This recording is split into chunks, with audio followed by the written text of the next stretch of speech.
صحافتی اور سماجی تنظیموں کی بھرپور مخالفت کے باوجود پیکا ترمیمی بل کی سینٹ کی قائمہ کمیٹی سے منظوری کے بعد بل کی منظوری کی راہ ہموار ہوتی چلی جا رہی ہے۔ آصف رشید چودھری ہمارے ساتھ موجود ہیں۔ آج کیا بحث ہوئی سینٹ کی قائمہ کمیٹی برائے داخلہ میں جس نے اس پیکا ترمیمی بل کی منظوری دی؟ آصف رشید چودھری سے جانتے ہیں۔ جی آصف۔ جی بالکل وجی، تمام تر مخالفت جو تھی اس کے باوجود، تمام سٹیک ہولڈرز کی بڑی ویلڈ قسم کی جو مخالفت تھی اس کے باوجود جو ہے آج جس طریقے سے بلڈوز کیا گیا سینٹ کی قائمہ کمیٹی کا اجلاس جو صرف 15 منٹ جاری رہا، اس میں نہ تو کسی ممبر کی ترامیم، جو اس طرح جے یو آئی کے رکن کامران مرتضیٰ جو تھے انہوں نے کافی ساری ترامیم اس کے اوپر جمع کرائی تھیں، ان کے اوپر بھی کوئی بحث نہیں کی گئی اور کثرت رائے کی بنیاد پر اس بل کو سینٹ کی قائمہ کمیٹی سے بھی منظور کرا لیا گیا۔ اور دلچسپ بات یہ ہے کہ اس کمیٹی کے جو چیئرمین ہیں ان کا تعلق جو ہے وہ پی ٹی آئی سے ہے، اور پی ٹی آئی کے جو سینیٹر ہیں انہوں نے بھی کہا کہ اس بل کو آج ہی جو ہے وہ منظور کرنا ہے، اور انہوں نے کہا کہ بالکل بڑے ویلڈ اعتراضات ہیں سٹیک ہولڈرز کے، لیکن ہماری یہ مجبوری ہے کہ ہم نے اس بل کو آج ہی نہیں، یہ اعتراض بھی ان کی جانب سے کیا گیا کہ سٹیک ہولڈر سے مشاورت نہیں ہوئی، لیکن انہوں نے اپنے اعتراضات لکھ کر کیوں نہیں دیے؟ کیا یہ اعتراض بھی کیا گیا؟ جی انہوں نے کہا کہ سٹیک ہولڈرز کو اعتراضات لکھ کے دینے چاہیے تھے، جس پر انہیں تو 15 منٹ کی کارروائی میں وہ اگلی دفعہ کے لیے مؤخر کر دیتے، اعتراضات لکھ کر بھی آ جاتے ان کے پاس۔ بارہا یہ کہا گیا کہ یہ پاکستان کے میڈیا کے لیے اور میڈیا کی آزادی کے لیے، آزادی اظہار رائے کے لیے انتہائی اہم بل ہے، اس کو اتنی اجلت میں پاس کرنا، اور ایک ایسا بل جس میں نہ تو قومی اسمبلی میں پہلے بحث ہوئی ہے نہ کسی اسٹینڈنگ کمیٹی میں بحث ہوئی ہے،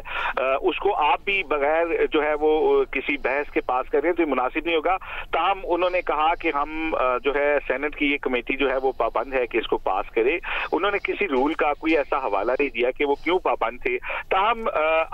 پیپلز پارٹی جو ہے ان کی جو رکن تھی پلوشہ خان، انہوں نے بھی کہا کہ ہمیں کہا گیا تھا کہ آج اس بل کو پاس کروانا ہے، جبکہ عرفان صدیقی جنہوں نے اس بل کی حمایت کی انہوں نے کہا کہ یہ بل صحافیوں کے خلاف جو ہے وہ نہیں جائے گا، اور اگر ہوا تو میں صحافیوں کے ساتھ ہوں گا، لیکن میں حکومتی رکن ہوں اس لیے میں اس بل کی مخالفت نہیں کر سکتا۔ اس موقع پر وہاں پر جو اینکرز ایسوسی ایشن کے رکن شہزاد اقبال موجود تھے، اور انہوں نے کہا کہ جو ہے کوئی بھی دو ڈبل جو قانون سازی ہے وہ نہیں ہو سکتی، جو چینلز ہیں وہ پہلے ہی پیمرا کی ریگولیشنز کے ماتحت آتے ہیں، ان کے اوپر اس طرح کی قدغن نہیں لگائی جا سکتی۔ اس کے علاوہ اتھارٹی، ٹریبیونل اور کونسل کے ممبران حکومت نامزد کرے گی اور ان کے آزادانہ کام کرنا اس سے متاثر ہوگا۔ اچھا آصف رشید چودھری، یہاں مختصراً آپ کو روک رہے ہیں، یہ بتائیے گا یہ جو سینیٹر ہیں فیصل سلیم جن کا تعلق خود پی ٹی آئی سے ہے، پی ٹی آئی اس بل کی مخالفت کر رہی ہے، انہوں نے اپنا ووٹ دیا یا چونکہ لوگ زیادہ تھے اس لیے انہوں نے کہا کہ آج ہی منظور کر دیتے ہیں؟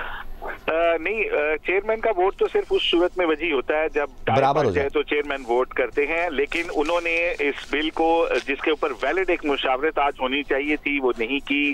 نہ تو کمیٹی کی ہمیشہ جو ہے وہ سٹیک ہولڈرز کو سنتی ہیں، اور پھر ارکان کی جو امینڈمنٹس ہوتی ہیں ان کے اوپر بڑی ڈیلیبریشنز ہوتی ہیں، انہوں نے ایسا کوئی عمل بھی نہیں کیا۔ اور انٹرسٹنگ بات یہ کہ آج کی اس کمیٹی کا کوئی نوٹیفیکیشن جاری نہیں کیا گیا تھا میڈیا کی کوریج کے لیے بھی۔ تاہم آج جب ہم نے بھی انہیں کہا آر اے یو جے کی طرف سے، میں نے بھی ان کو یہ کہا کہ یہ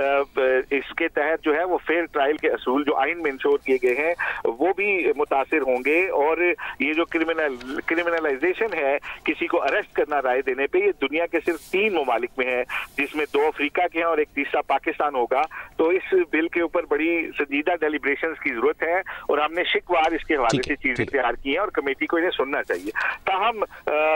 بلڈوز کر دیا گیا یہ بل، آج قائمہ کمیٹی برائے داخلہ میں اس بل کو قائمہ کمیٹی برائے داخلہ سے منظور کر دیا گیا ہے۔ اب سینٹ کی منظوری کے بعد اسے قانون بنانے جا رہی ہے حکومت، اور جلدی میں دکھائی دیتی ہے۔